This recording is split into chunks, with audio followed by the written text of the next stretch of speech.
NEET में हर साल ही KCET के जो क्वेश्चंस होते हैं वो रिपीट होते हैं। ये प्रीवियस ईयर का भी ट्रेंड्स देखने को मिला है।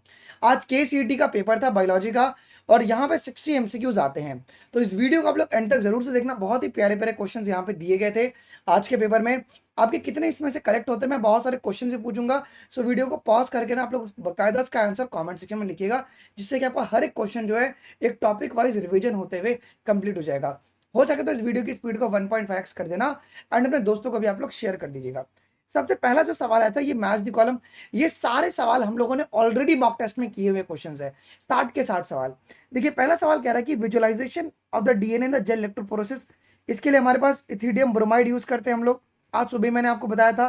Okay, precipitation of DNA. DNA को प्रेसिपिटेट करने के लिए हमारे पास कौन सा मेथड यूज होता है? Chilled ethanol. आज एनटी ने सवाल दिया था। अगर हम लोग ब्रेक करेंगे सेल वॉल ऑफ बैक्टीरिया, हमारे पास लाइसोजाइम यूज करेंगे, और फंगस के लिए अपन काइटिनेज यूज करेंगे। सो डी वाले ऑप्शन से तुम्हारे पास अकेला जो इसका आंसर जो है वो फर्स्ट एक आ जाता है।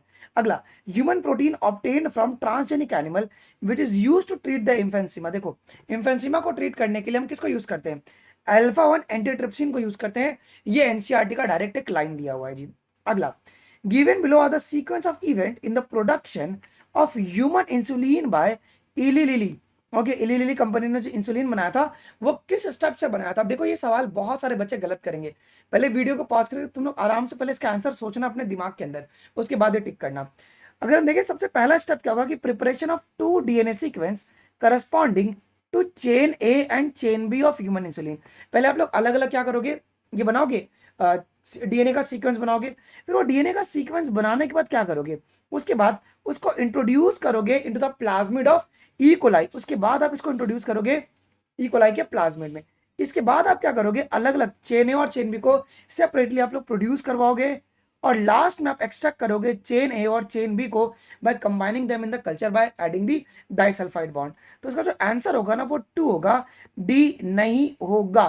तो यहाँ पर बच्चे, बहुत सारे बच्चे गलती कर सकते हैं कि वो डी पे क्लिक करके आ सकते हैं। तो ये आपको एक ध्यान में रखना है जी। अब देखिए क्वेश्चन नंबर 4 क्या दिया हुआ है कि adenosine deaminase is the crucial for immune system of to function. ये स्टेटमेंट है करेक्ट है, ठीक है। Adenosine deaminase deficiency can be cured only by the bone marrow transplant. नहीं सर, बोन मैरो के साथ साथ एंजाइम रिप्लेसमेंट थेरेपी भी होता है। तो स्टेटमेंट 1 ट्रू है, बट स्टेटमेंट 2 जो है ना ये फॉल्स है। तो ये देखो ट्रैप बना के दिया, को डिस्ट्रैक्ट करवाया, बच्चों का सवाल गलत करवाएगा ये। अगला सवाल, which of the following is not the correct with reference to exponential growth model. देखो अब एक्सपोनेंशियल ग्रोथ मॉडल के लिए क्या होगा? एक्सपोनेंशियल का मतलब है कि अनलिमिटेड ग्रोथ। अगर अनलिमिटेड कराना है तो रिसोर्सेज भी तुम्हारे पास क्या होनी चाहिए? अनलिमिटेड होना चाहिए। सो रिसोर्सेज अगर लिमिटेड रहेगी तो तुम्हारा एक्सपोनेंशियल ग्रोथ देखने को नहीं मिलेगा। तो पहला ही जो ऑप्शन है ये तुम्हारे पास एक इनकरेक्ट हो जाता है क्वेश्चन नंबर 5 के लिए जी। तो ये तुम्हारे पास करेक्ट नहीं है। Population grows in the geometric fashion, ये तुम्हारा लॉजिस्टिक मेथड से ग्रो कर रही है, ज्योमेट्रिक फैशन से ग्रो करती, बात सही है। Stationary phase is never reached, तो ये तो एक्सपोनेंशियल के बारे में बात हो रहा है, तो ये सवाल आगे के ऑप्शन सेंस ही नहीं बनाएंगे। क्वेश्चन नंबर 6 देखो। अब यहाँ पे ये ए बी और सी आपको अलग अलग पिरामिड दिया गया है। तो ये ए जो है ये आपका स्टेबल है क्या? ये आपका स्टेबल है, बी आपका डिक्लाइनिंग है, और सी तुम्हारा एक्सपैंडिंग है। तो आपके पास ऑप्शन नंबर जो सी है that will be the correct for the question number 6। अगला सवाल, क्वेश्चन नंबर 7 को देखिएगा बहुत ध्यान से। ये हम लोग डेली करते हैं कि डी कॉम्पोजिशन का जो स्टेप होता है उसको सीक्वेंस में आप अरेंज करो। क्या होगा?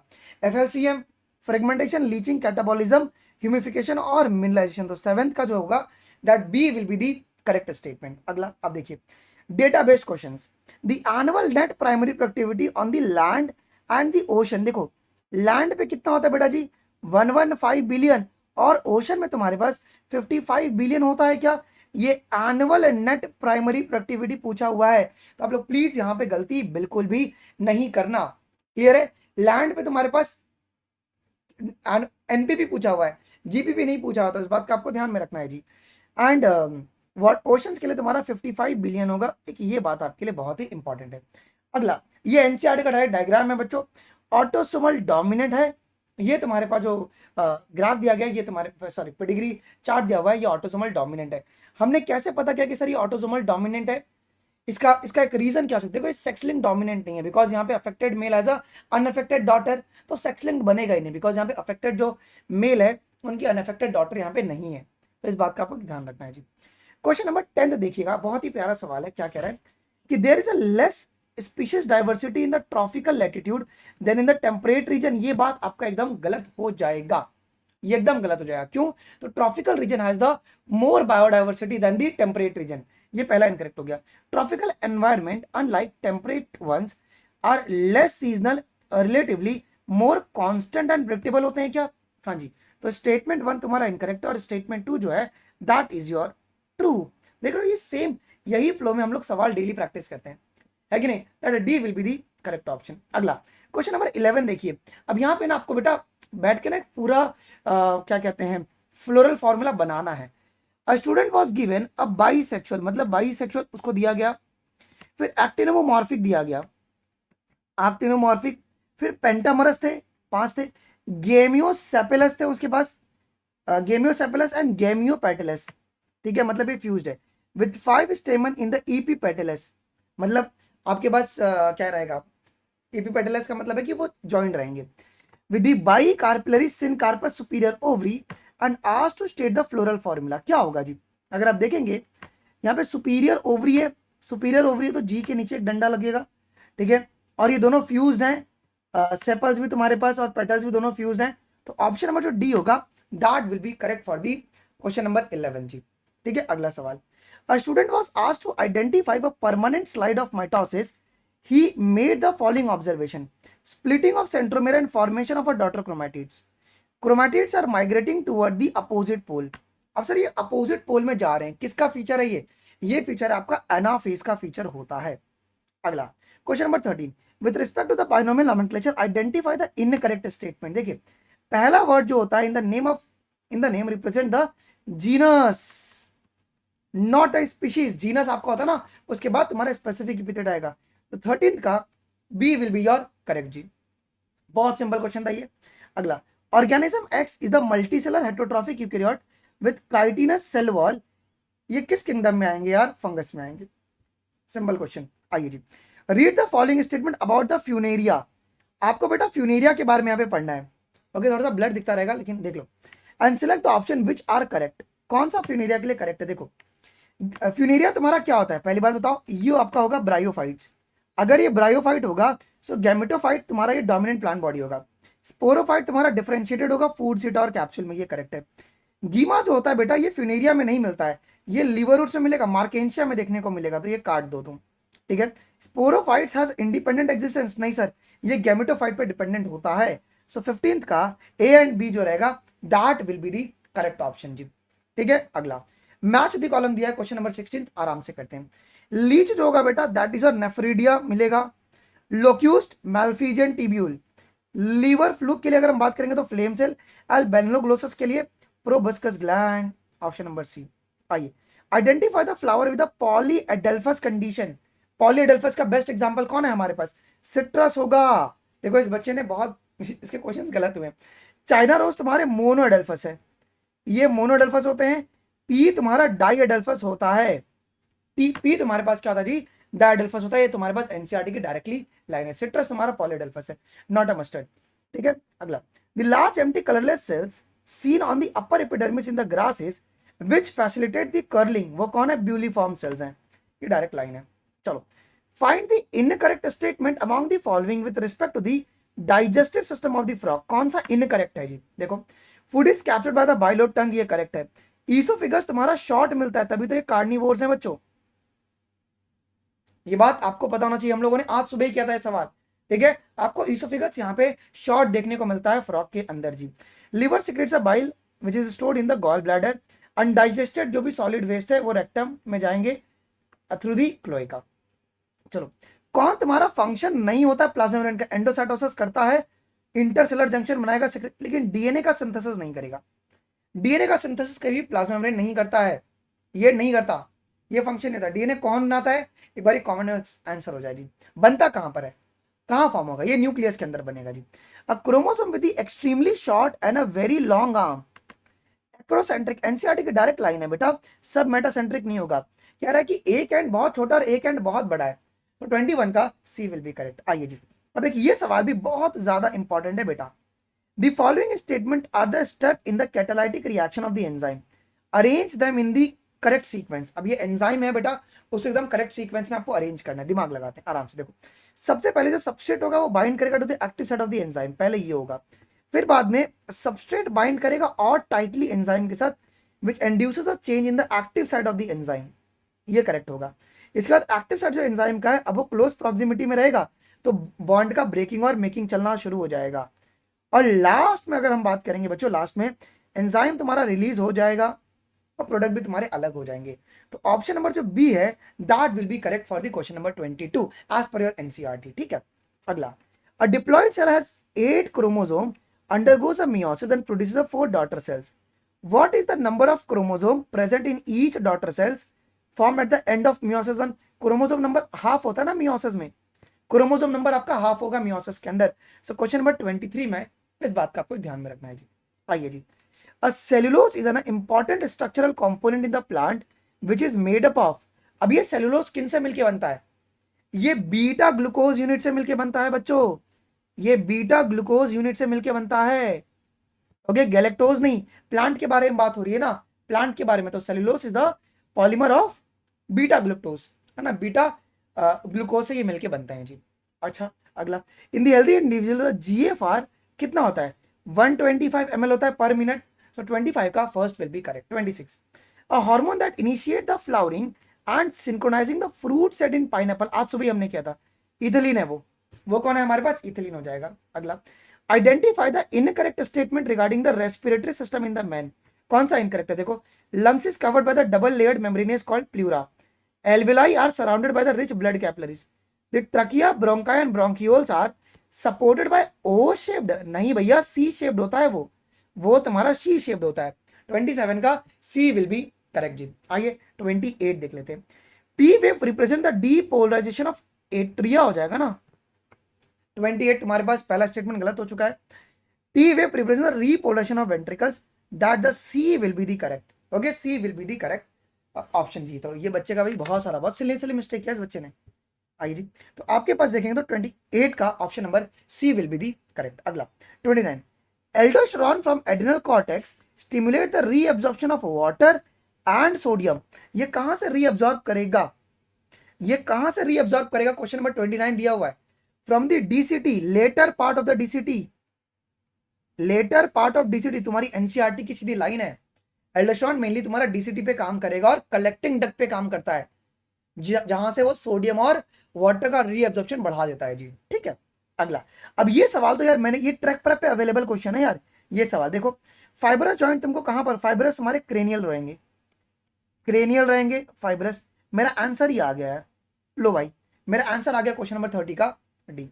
ठीक है, फिर बाद में बिटवीन एडजेसेंट वर्टिब्रे ये तुम्हारे कार्टिलेजेनियस रहेंगे। साइनोवियल में between the Atlas and axis तुम्हारे पाइवेट मिलेंगे। और हिंज जॉइंट तुम्हारे पास नी जॉइंट होता है जी, नी और आपका एल्बो जॉइंट होगा। अच्छा, यूनिपोलर न्यूरॉन, बट इसमें पक्का मैच दी कॉलम आएगा यार 101%। यूनिपोलर में क्या देखने को मिलता है? यूनिपोलर में आपको सेल बॉडी देखने को मिलता है और एक एक्सॉन देखने को मिलता है। ओके, यहाँ पे डेंड्राइट नहीं होंगे ना, यहाँ पे तो यूनिपोलर में क्या होगा जी, सेल बॉडी और एक एक्सॉन मिलेगा। और ये कहाँ पे देखने को मिलता है? आपको एम्ब्रियोनिक स्टेज में देखने को मिलता है। ठीक है, gastrin is a hormone secreted by the gastrointestinal tract which stimulate the secretion of. ये गैस्ट्रिन किसके सिक्रीशन को स्टिमुलेट करेगा? ये भी सवाल हम लोगों ने किया है।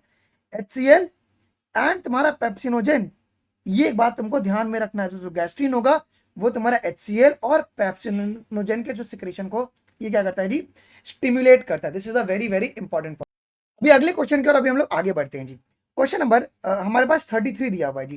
Choose the correct sequence of wall layers in the microsporangium of the angiosperm. Okay, ये भी सवाल हम लोगों ने आज सुबह ही किया था, ये वाला क्वेश्चन, क्वेश्चन नंबर 33। एक बार दिमाग लगाओगे तो सबसे बाहर तुम्हारे एपिडर्मिस मिलेंगे तुम्हारे, उसके बाद एंडोथीशियम मिलेगा, मिडल लेयर, और सबसे इनर मोस्ट लेयर तुम्हारे पास स्टेपेटम मिलेगा। तो क्वेश्चन नंबर 33 का B will be the correct option. अच्छा, which of the following is a correct for cleistogamous flower. Cleistogamous flower के लिए कौन सा स्टेटमेंट तुम्हारे पास करेक्ट होगा जी? देखिए, सो इनके पास एक्सपोज नहीं होता, ये हम लोगों ने आज 2 वाली क्लास में किया था। एक्सपोज नहीं होता है, क्लोज होता है यहाँ पे। They produce assured seed setting, ये एकदम करेक्ट है। इनको पॉलिनेटर्स नहीं चाहिए क्योंकि ये क्लोज है तो पॉलिनेटर नहीं चाहिए। Variation in traits are not seen in the next generation, तो बी और डी जो है that is your correct option. 34 का C will be the correct option जी। अच्छा अगला सवाल, identify the drug molecule from the skeletal structure.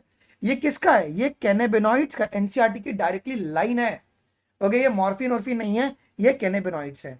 आइए question number 36, identify the correct path of the milk secretion by the mammary gland. एक ये भी सवाल पेपर के लिए बहुत इंपॉर्टेंट है बच्चों। ओके, एल्वियोलाई में बनेगा, देन मेमरी टिब्यूल्स आएगा, उसके बाद डक्ट आएगा, एम्प्यूला, लेक्टिफरस डक्ट, और उसके बाद निप्पल्स के द्वारा ये तुम्हारे पास सक्ड आउट हो जाता है जी। ये करेक्शन है तुम्हारी एनसीईआरटी में, ध्यान रखना है जी।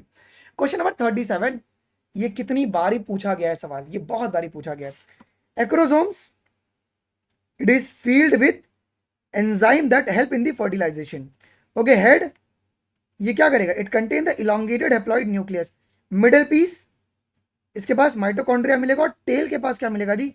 ये मोटिलिटी में तुम्हारे पास हेल्प करेगा। तो आपके पास ऑप्शन नंबर डी जो है 37 का वो करेक्ट हो जाएगा जी। Which of the following does not produces the seminal plasma? कौन सेमिनल? इपिडाइडेमस नहीं बनाता यार, इपिडाइडेमस थोड़ी ना बनाएगा, ये नहीं बनाता। अगला सवाल, which of the following STDs are not completely curable? कितनी बार मैंने सवाल पूछा हुआ है। Triple H sir, triple H में कौन कौन आएंगे? हर्पीस आएगा, एचआईवी आएगा, और हेपेटाइटिस बी आते हैं जी। ठीक है, एक तुम्हारा हेपेटाइटिस बी भी आएगा, हेपेटाइटिस बी आ जाएगा। 39 का डी विल बी करेक्ट। अच्छा, कौन सा तुम्हारा ट्रू नहीं है अबाउट दिस सहेली? सहेली कौन सा ट्रू नहीं है? It is a non steroidal pill, fever side effect. अच्छा, लोअर कॉन्ट्रासेप्टिव वैल्यू होती है क्या? नहीं भैया, इसकी कॉन्ट्रासेप्टिव वैल्यू बहुत ही हाई होती है।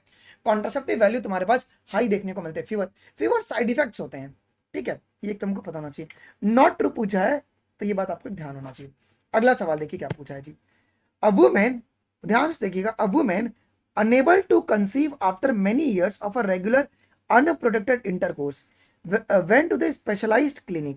On a complete examination, the woman was found to be the normal, while the male partner was diagnosed with the infertility and was unable to inseminate the female due to the low sperm count. अच्छा, अगर mail का sperm count अगर कम रहेगा, हमें कौन सा method use करेंगे? हम यहाँ पे कौन सा मेथड यूज करेंगे? हम यूज करेंगे आर्टिफिशियल इंसेमिनेशन यूज करेंगे जी, अगर स्पर्म काउंट कम है तो। अगला, the genotype of husband and wife are ये हस्बैंड का है मतलब ए बी ब्लड ग्रुप, और ये तुम्हारे पास मम्मी का है A blood group. Among the blood group of their children how many different genotype and phenotypes are possible? ये सवाल कितनी बारी अपन ने किया हुआ है। देखो कितने जीनोटाइप्स और फिनोटाइप्स आपको देखने को मिलेंगे। अगर आप इसमें देखोगे, हमको यहाँ पे कौन कौन सा जीनोटाइप और फिनोटाइप मिलेगा, इसको एक बारी हम लोग सॉल्व कर लेते हैं। अगर आप कभी इनको क्रॉस कराओगे तो ए ब्लड ग्रुप भी आपको देखने को मिल सकता है, ए ब्लड ग्रुप देखने को मिल सकता है, और बी देखने को मिल सकता है, और ए बी। ये तीन ही तुम्हारे पास फिनोटाइप पॉसिबल है, और 4 जीनोटाइप बनेंगे, है कि नहीं? 4 तुम्हारे पास कैसे? तो देखो तुम इसको सिंपल से ऐसे क्रॉस कर सकते हो, आई ए आई बी और आई ए आई ओ।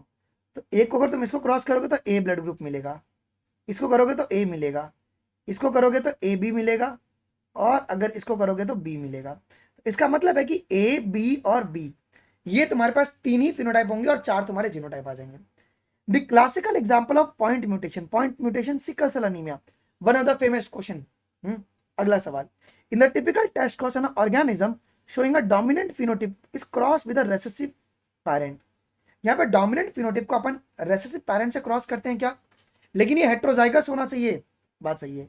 The ratio of organisms showing the dominant and recessive trait in F1 generation of a test cross indicate that the organism with the unknown genotype is a homozygous, heterozygous, heterozygous dominant। Statement 1 तुम्हारे पास सही है, but statement 2 तुम्हारे पास यहाँ पे false है। तो question number 44 का C will be the correct option. अगला सवाल, thalassaemia and sickle cell anaemia are due to the problem in the globin molecule synthesis. कौन सा करेक्ट स्टेटमेंट है? कौन सा तुम्हारे पास करेक्ट स्टेटमेंट है? क्वेश्चन नंबर 45 देखना, बहुत ही प्यारा सवाल है। कौन सा? देखो, thalassaemia is due to the less synthesis of globin molecule, ये बात एकदम सही है। सिकल सेल एनीमिया ये तुम्हारा ये क्वालिटेटिव डिसऑर्डर है, बोथ आर क्वालिटेटिव नहीं। आज से थोड़ी दिनों पहले हम लोगों ने सेम सवाल किया था, एग्जैक्टली सेम क्वेश्चन प्रैक्टिस किया था, exactly same question. Who amongst the following scientist has no contribution in development of double helix model? क्या ये सवाल हमने किया था? बोलो किया था कि नहीं किया था? ये मैंने करवाया डेटा और साइंटिस्ट वाले क्वेश्चन में। मेसल्सन स्टॉल, इन्होंने प्रूव किया था, इन्होंने प्रूव किया था कि यार डीएनए तुम्हारा सेमी कॉन्जर्वेटिवली रेप्लिकेट करेगा, बट डबल हेलिक्स मॉडल बनाने में कोई भी इनका रोल नहीं था। अच्छा, साइटोसिन अगर 28% है तो अडेनिन कितना रहेगा? तो देखो गुआनिन भी तुम्हारे पास कितना रहेंगे जी, 28% रहेंगे। तो कितना हो गया, 16, 16 कर दो, यहाँ पे 56 हो गया। तो 100 में से इसको तुम माइनस कर लो, 44, 22 कितना हो जाएगा, 47 विल बी और 22, 22 हो जाएंगे, बिकॉज ये अडेनिन तुम्हारा 22 होगा और थाइमिन भी तुम्हारा 22 हो जाएगा। सिंपल। अगला सवाल 48, arrange the below step of the DNA fingerprinting in the sequence bye selecting the appropriate option. Very very very important है ये डीएनए फिंगरप्रिंटिंग का। देखो सबसे पहले तुम डीएनए को आइसोलेट करोगे, उसके बाद डाइजेस्ट करोगे डीएनए को विद रिस्ट्रिक्शन एंडोन्यूक्लियस, उसके बाद क्या करोगे जी, सेपरेट करोगे डीएनए के फ्रेगमेंट्स को इलेक्ट्रोफोरेसिस की मदद से, उसके बाद ब्लॉटिंग करोगे ऑफ डीएनए फ्रेगमेंट, और लास्ट में तुम्हारा ऑटो रेडियोग्राफी आता है। Yes, B will be correct. आइए 49, select the statement which is not a true about big bang theory. Big bang theory explains the origin of universe. आपको क्या पूछा, कौन सा ट्रू नहीं है, कौन सा ट्रू नहीं है? ये बात सही है। Hydrogen and helium gases were form before the explosion, नहीं, एक्सप्लोजन के बाद बने ये गैसेस तुम्हारे एक्सप्लोजन के बाद बने हैं। अच्छा, according to Hugo de Vries, speciation is due to the saltation, single step large mutation. Question number 50 का डी विल बी, सॉल्टेशन है ना, ये सॉल्टेशन के बारे में बात होती है, saltation, saltation. Identify the correct order of stages in the human evolution. ये भी सवाल अपन ने कितनी बारी किया बताओ, किया है कि नहीं किया? बहुत बारी किया हुआ है सवाल। सबसे पहले तुम्हारे पास कौन है, ड्रायोपैथिकस है सबसे पहले, उसके बाद ऑस्ट्रोलैपिथेकस, ठीक है, उसके बाद होमो हैबिलिस, फिर इसके बाद तुम्हारे होमो इरेक्टस, लास्ट में नियंदरथल्स तुमको देखने को मिले क्या, जिनकी brain capacity was very high. So 51 का B will be the correct जी, नियंदरथल तुम्हारे सबसे लास्ट में है। अच्छा, pollen grains are well preserved as a fossils because of this sporopollenin. Simple question था ये। अगला, the causative organism for pneumonia is, pneumonia हम लोगों ने आज सुबह किया है, हीमोफिलस इन्फ्लुएंजा। अरे टाइफी नहीं था, जिस बच्चे ने किया ना बहुत सिली मिस्टेक किया है भाई। ओके, चलो अगला सवाल, select the option that contain only the secondary lymphoid organ. Exactly same सवाल मैंने करवाया, एग्जैक्टली सेम सवाल कराया है। Lymph node, appendix and tonsil, exactly same सवाल मैंने करवाया तुमको, ये अभी रिसेंटली डेटा वाले क्वेश्चन में ही था ये। Okay, only secondary lymphoid organ तुम्हारे पास लिम्फ नोड, अपेंडिक्स और टॉन्सिल्स है ना, क्योंकि थाइमस जो होता है वो तुम्हारे पास प्राइमरी लिम्फॉइड ऑर्गन होता है जी, है ना, थाइमस और बोन मैरो तुम्हारे प्राइमरी होते हैं। अच्छा, identify the biological response modifier which activate the immune system and destroy and help in destroying the tumor। Tumour को डिस्ट्रॉय करने में कौन हेल्प करता है, ये पूछा आपको। सो अल्फा इंटरफेरॉन, ये है तुम्हारे alpha interferon. The conversion of milk into the curd by lab increases the vitamin B12 का कंटेंट। ठीक है, paper was very balance paper, हाँ, बस कहीं कहीं पे सिली मिस्टेक कराने की कोशिश किया है। BOD of the polluted water is estimated by measuring the क्या, oxygen consumption. Okay, oxygen consumption, ये बीओडी का। Baculovirus are a pathogen that attack the nematodes. 58 का देखिएगा, बहुत सुंदर सवाल है। ये फॉल्स है क्या, बक्यूला वायरस जो है ये नीमाटोड को अटैक नहीं करते हैं, ये इंसेक्ट को अटैक करते हैं, ये इंसेक्ट को अटैक करते हैं। Baculovirus are used to treat the biological control agent in ecologically sensitive area as they are species specific in their action. तो स्टेटमेंट है तुम्हारा फॉल्स और बी तुम्हारे पास यहाँ पे ट्रू दिया हुआ है जी। ठीक है, question number 58, technique which alter the chemistry of genetic material of the DNA and RNA to introduce into the host organism and change the phenotype of the host। जो phenotype ही host का बदल देता है, कौन है वो, जेनेटिक इंजीनियरिंग। आइए question number 60 जो कि आखिरी सवाल है इसका, क्या कह रहा है, restriction enzyme BAMH1 has its recognition site in tetracycline resistant region of the PBR322। ये बात सही है। E. coli is having the PBR322 with a desired DNA। If inserted in BAMH1 site, it can grow in the medium containing tetracycline नहीं, अभी tetracycline containing medium में grow नहीं कर पाएगा क्योंकि टैट जीन जो वो इनएक्टिव हो चुका है। ठीक है, तो 60 का सी विल बी करेक्ट। सो ये था बच्चों पूरे KCET का 60 क्वेश्चंस। अब आप मुझे कमेंट में बताइएगा कि तुम्हारे कितने क्वेश्चंस करेक्ट हुए हैं और कितने तुम्हारे गलत हुए हैं, और पेपर कैसा लगा। ये पेपर मस्ट करके जाना, पेपर में आपको सवाल देखने को मिलेगा। ऑल्सो कल सुबह 10 बजे हम लोग हर एक चैप्टर से जितने भी मैथ्स द कॉलम बन सकते हैं वो हम लोग करने वाले हैं। ये पेपर तुमको टेलीग्राम पर भी मिल जाएगा, अनमोल शर्मा लाइव पर। और ये सारे के सारे क्वेश्चन ऑलरेडी बहुत पहले से trackprep.in पे अवेलेबल है। तो जिसने भी प्रैक्टिस नहीं किया है वो लोग फ्री में प्रैक्टिस कर सकते हैं trackprep.in से। आई होप कि वीडियो इन्फॉर्मेटिव लगा होगा। अब मिलते हैं आपको अगले वीडियोस में। अभी के लिए बस इतना ही। थैंक यू, जय हिंद। बस टेलीग्राम ज्वाइन कर लीजिएगा। Thank you guys.